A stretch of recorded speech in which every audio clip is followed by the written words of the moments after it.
Hello friends, my name is Mohammad Salman and welcome to my channel bio की पाठशाला। तो आज की वीडियो में हम डिस्कस करेंगे एड्रीनल ग्लैंड्स और इसके हार्मोन्स के बारे में। देखिए, अगर मैं इसकी लोकेशन की बात करूं एड्रीनल ग्लैंड की, तो ये दोनों हमारी जो किडनी होती हैं उनके जस्ट ऊपर पाई जाती है और अटैच रहता है interior parts of the kidney. इनकी अगर मेज़रमेंट की मैं बात करूं तो ये 5 सेंटीमीटर इनकी लंबाई होती है। वाइडनेस की मैं बात करूँ ये 3 सेंटीमीटर होती है और इनकी जो थिकनेस होती है, मोटाई जो होती है वो 1 सेंटीमीटर होती है। On the basis of region adrenal cortex को टू टाइप्स में डिवाइड किया गया है, एड्रिनल कॉर्टेक्स एंड सेकेंड है एड्रिनल मेड्यूला। एड्रिनल कॉर्टेक्स जो कि मैंने ब्लू रंग से कलर से रिप्रेजेंट किया है और एड्रिनल मेड्यूला जो कि मैंने ग्रीन कलर से रिप्रेजेंट किया है। देखिए, सेंटर का जो पार्ट होता है एड्रिनल कॉर्टेक्स एड्रिनल ग्लैंड्स का, उसको बोलते हैं एड्रिनल मेड्यूला। और एड्रिनल कॉर्टेक्स जो होती है वो एड्रिनल मेड्यूला के चारों तरफ चारों तरफ से घेरी रहती है। एड्रिनल मेड्यूला की मैं अगर बात करूं, फर्स्ट मैं adrenal medulla hormones adrenal medulla glands और इसके हार्मोन्स के बारे में मैं बात करूं, तो एड्रिनल मेड्यूला जो है वर्क की ऑटोमेटिक नर्वस सिस्टम के साथ। ऑटोमेटिक नर्वस सिस्टम और एड्रिनल मेड्यूला परस्पर मिलकर काम करते हैं। देखिए, ऑटोमेटिक नर्वस सिस्टम क्या होता है, हमारी बॉडी के अंदर अनस्ट्रक्चर्ड मसल जो होती हैं वो ऑटोमेटिक नर्वस सिस्टम शो करती हैं।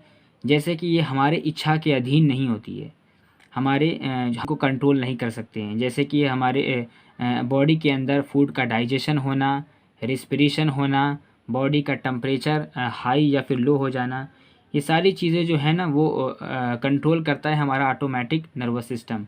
तो ऑटोमेटिक या ऑटोनॉमिक भी कह सकते हैं। ऑटोनॉमिक नर्वस सिस्टम जो है एड्रिनल मेड्यूला के साथ वर्क करता है। देखिए, ऑटोमेटिक नर्वस सिस्टम को 2 टाइप्स में डिवाइड किया गया है, synthetic and non synthetic nervous system. Synthetic nervous system क्या होता है, जब हमारी बॉडी अवेक होती है यानी जागृत रहती है और हम किसी तरह का एक्शन करते हैं, जैसे कि फाइट करते हैं या डांस करते हैं या किसी तरह का गेम खेलते हैं, उस वक्त हमारी बॉडी एक्टिव रहती है। तो उस वक्त जो है जो नर्वस सिस्टम वर्क करता है उसको बोलते हैं सिनेप्टिक नर्वस सिस्टम। और नॉन सिनेप्टिक नर्वस सिस्टम क्या होता है, जब हमारी बॉडी किसी एक्टिवेशंस क्रिया को नहीं करती है, तो जैसे कि हम सो रहे हैं या भी बेहोश की हालत में हैं, तो उस वक्त हम देखते हैं कि जो नर्वस सिस्टम वर्क करता है उसको बोलते हैं non synaptic nervous system. Adrenal medulla के हार्मोन्स की मैं बात करूं तो ये 2 तरह के हार्मोन्स का सेक्रेशन करती है।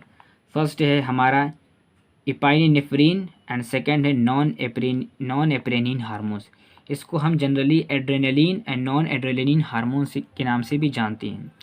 देखिए, नॉन एड्रेनलिन और एप्रेनिन या फिर नॉन एड्रेनलिन या फिर एड्रेनलिन का क्या फंक्शन है हमारी बॉडी में, इसमें तो कि यहाँ पे मैंने लिखा हुआ कि epinephrine and non epinephrine hormones the rate of BMR increase in the cell of the whole body. हमारे बॉडी के अंदर जितनी भी सेल्स पाई जाती है उनके अंदर बेसल मेटाबॉलिक रेट को इंक्रीज करने का काम हमारा एप्रेनिन और नॉन एप्रेनिन करते हैं।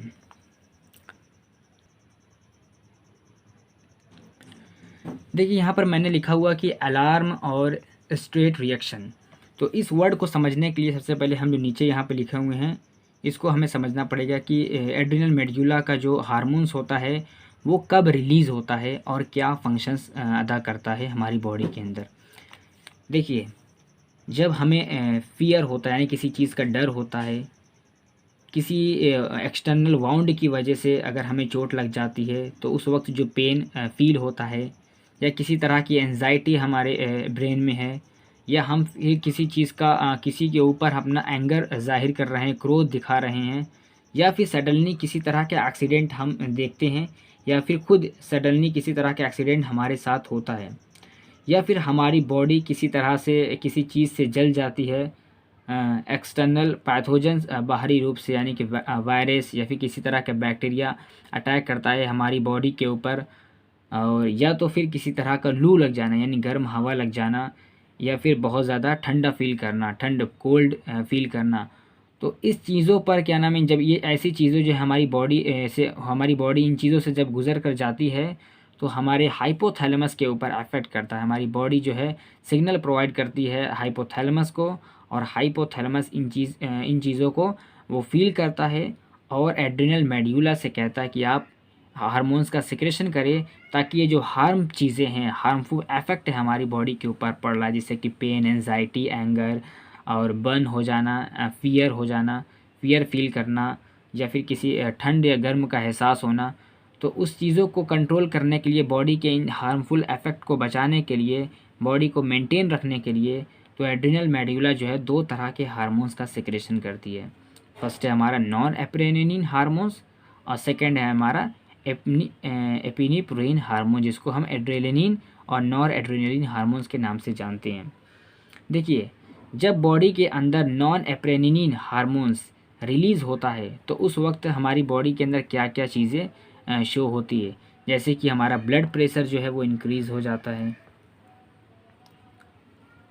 ब्लड प्रेशर हमारा इंक्रीज़ हो जाता है, ब्लड की सर्कुलेशन की सप्लाई यानी ब्लड सप्लाई जो है वो रिड्यूस हो जाती है या फिर धीमी पड़ जाती है।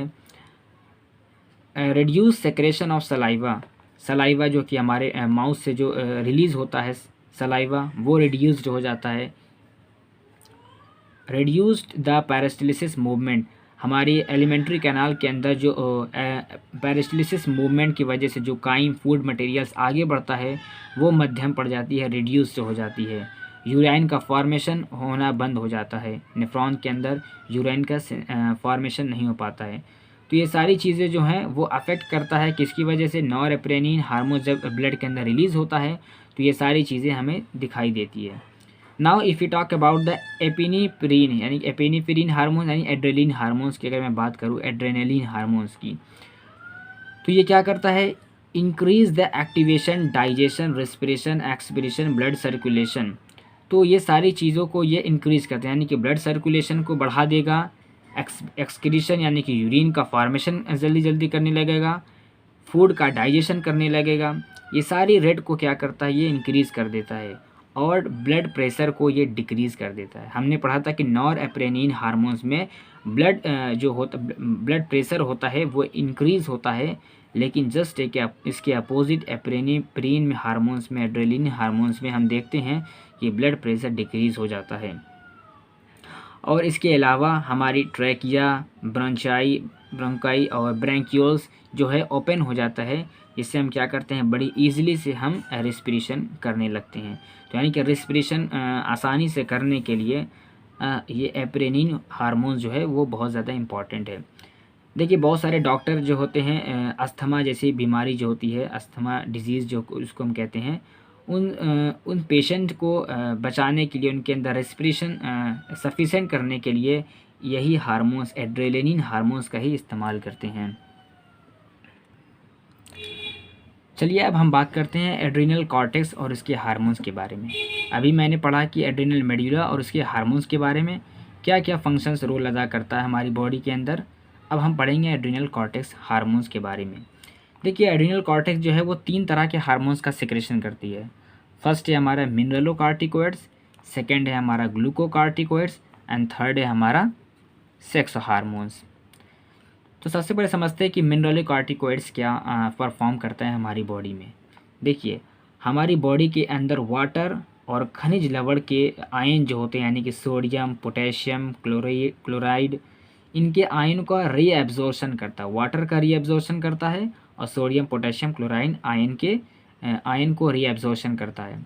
कहाँ करता है, with in the kidney, nephron, यानी कि नेफ्रॉन में ये डिस्टल कॉन्वोल्यूटेड ट्यूब्यूल जो होती है वहाँ पर इन चीज़ों का रीएब्जॉर्प्शन होता है, और हम कंट्रोल करता है हमारे स्वेट को। स्वेट जो हमारे स्किन से रिलीज़ होता है, पसीना जिसको हम कहते हैं, वो कंट्रोल करता है हमारा मिनरलोकार्टिकोइड्स, यानी कि बॉडी के एक्स्ट्रा सेलुलर फ्लूइड के आधार पर, यानी कि हमारी बॉडी में कितना वाटर है उसके हिसाब से ये स्वेट जो है वो रिलीज़ कराता है।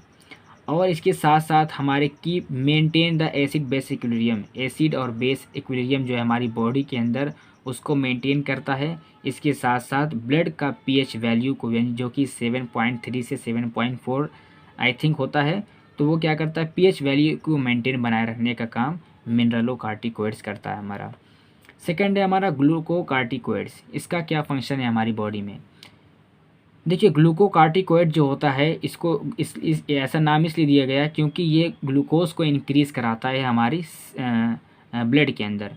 तो ब्लड अगर के अंदर ग्लूकोज बन रहा है यानी कि एटीपी वहाँ पर जनरेट होती है। तो ग्लूकोकार्टिकोइड्स का ये फंक्शन है कि ये ग्लूकोज को इंक्रीज़ करता है हमारी ब्लड में। देखिए इसका बहुत सारा अगेंस्ट हमारी बॉडी के अंदर ये अगेंस्ट की तरह भी काम करते हैं, यानी हमारे एनिमी भी ये होते हैं। कैसे? ये हमारे जो इम्यून सिस्टम होता है उसको वो डिस्ट्रक्शन करते हैं। देखिए इसमें लिखा हुआ कि they were against our body reduce the synthesis of protein, damage thymus gland, destruction immune system, the number of WBC, increase the RBC। ये हमारी जो थाइमस ग्लैंड होती है जो कि तरह तरह के एंटीबॉडी का फॉर्मेशन करती है, जो कि बाहरी रूप से एक्सटर्नल इन्वायरमेंट से आए हुए वायरस, बैक्टीरिया, पैरासाइट, पैथोजेंस को डिस्ट्रक्शन करते हैं, उसको खुद ही डैमेज कर देती है, यानी थाइमस ग्लैंड को ही डैमेज कर देती है हमारा ग्लूकोकार्टिकोइड्स हार्मोन। हमारे जो ब्लड के अंदर WBC होता है, वाइट ब्लड कार्पोसेल्स जो होता है उसको भी वो डिक्रीज़ करते हैं और RBC को इंक्रीज़ करते हैं। इम्यून सिस्टम को पूरी तरह से डिमोलाइज्ड करने का काम जो है वो ग्लूकोकार्टिकोइड्स करता है।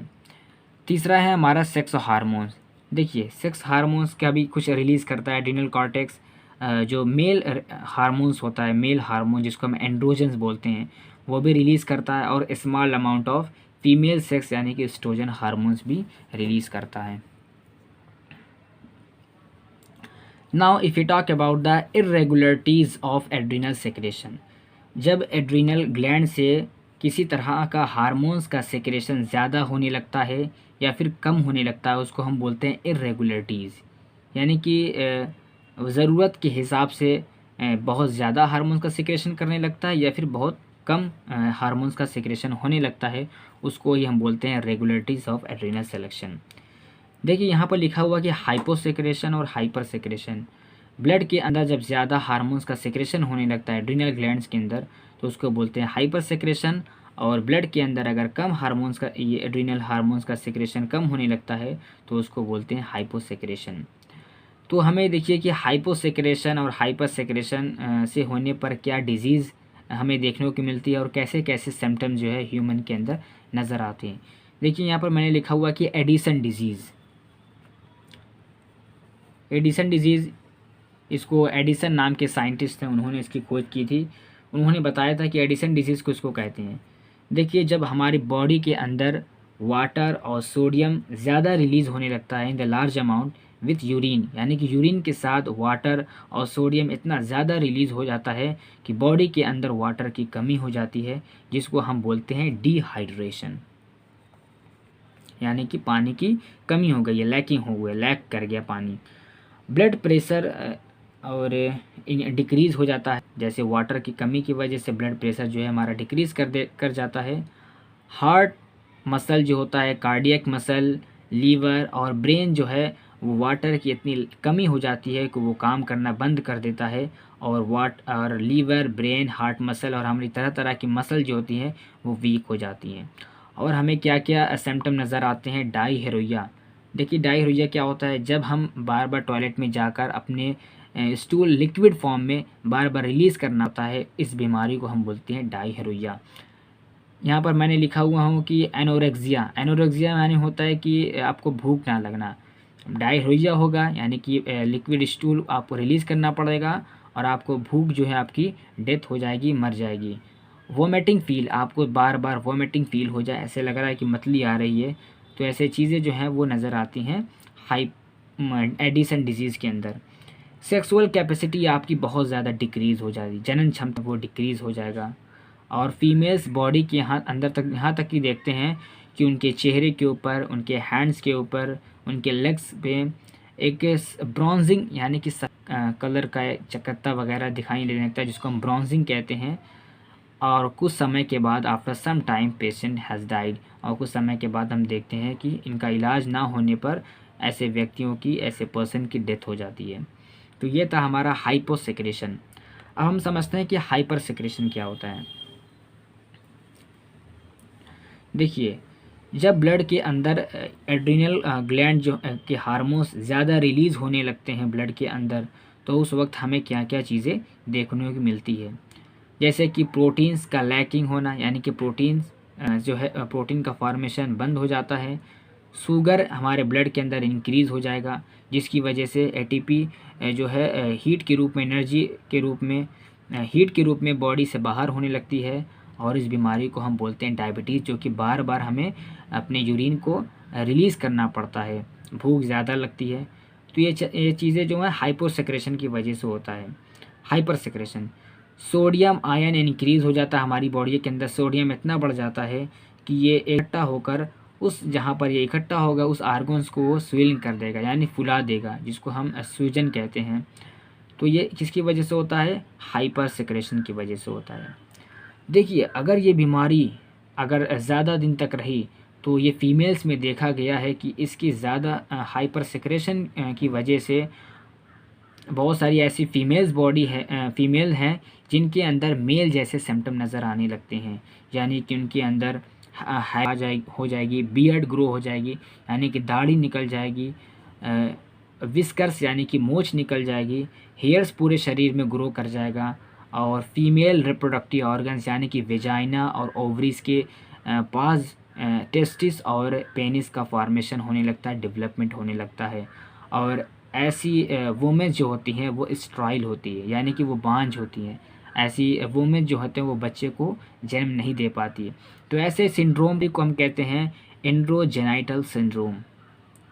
अगर ये हार्मोन्स मेल के अंदर रिलीज़ होने लगे, मेल के ब्लड में ज़्यादा रिलीज़ होने लगे, तो हम देखते हैं कि बहुत कम उम्र में, यानी 10 से 11-12 साल की उम्र में ही बच्चे जो होते हैं एकदम मैच्योर हो जाते हैं और वो रिप्रोडक्शन के लिए एकदम तैयार हो जाते हैं।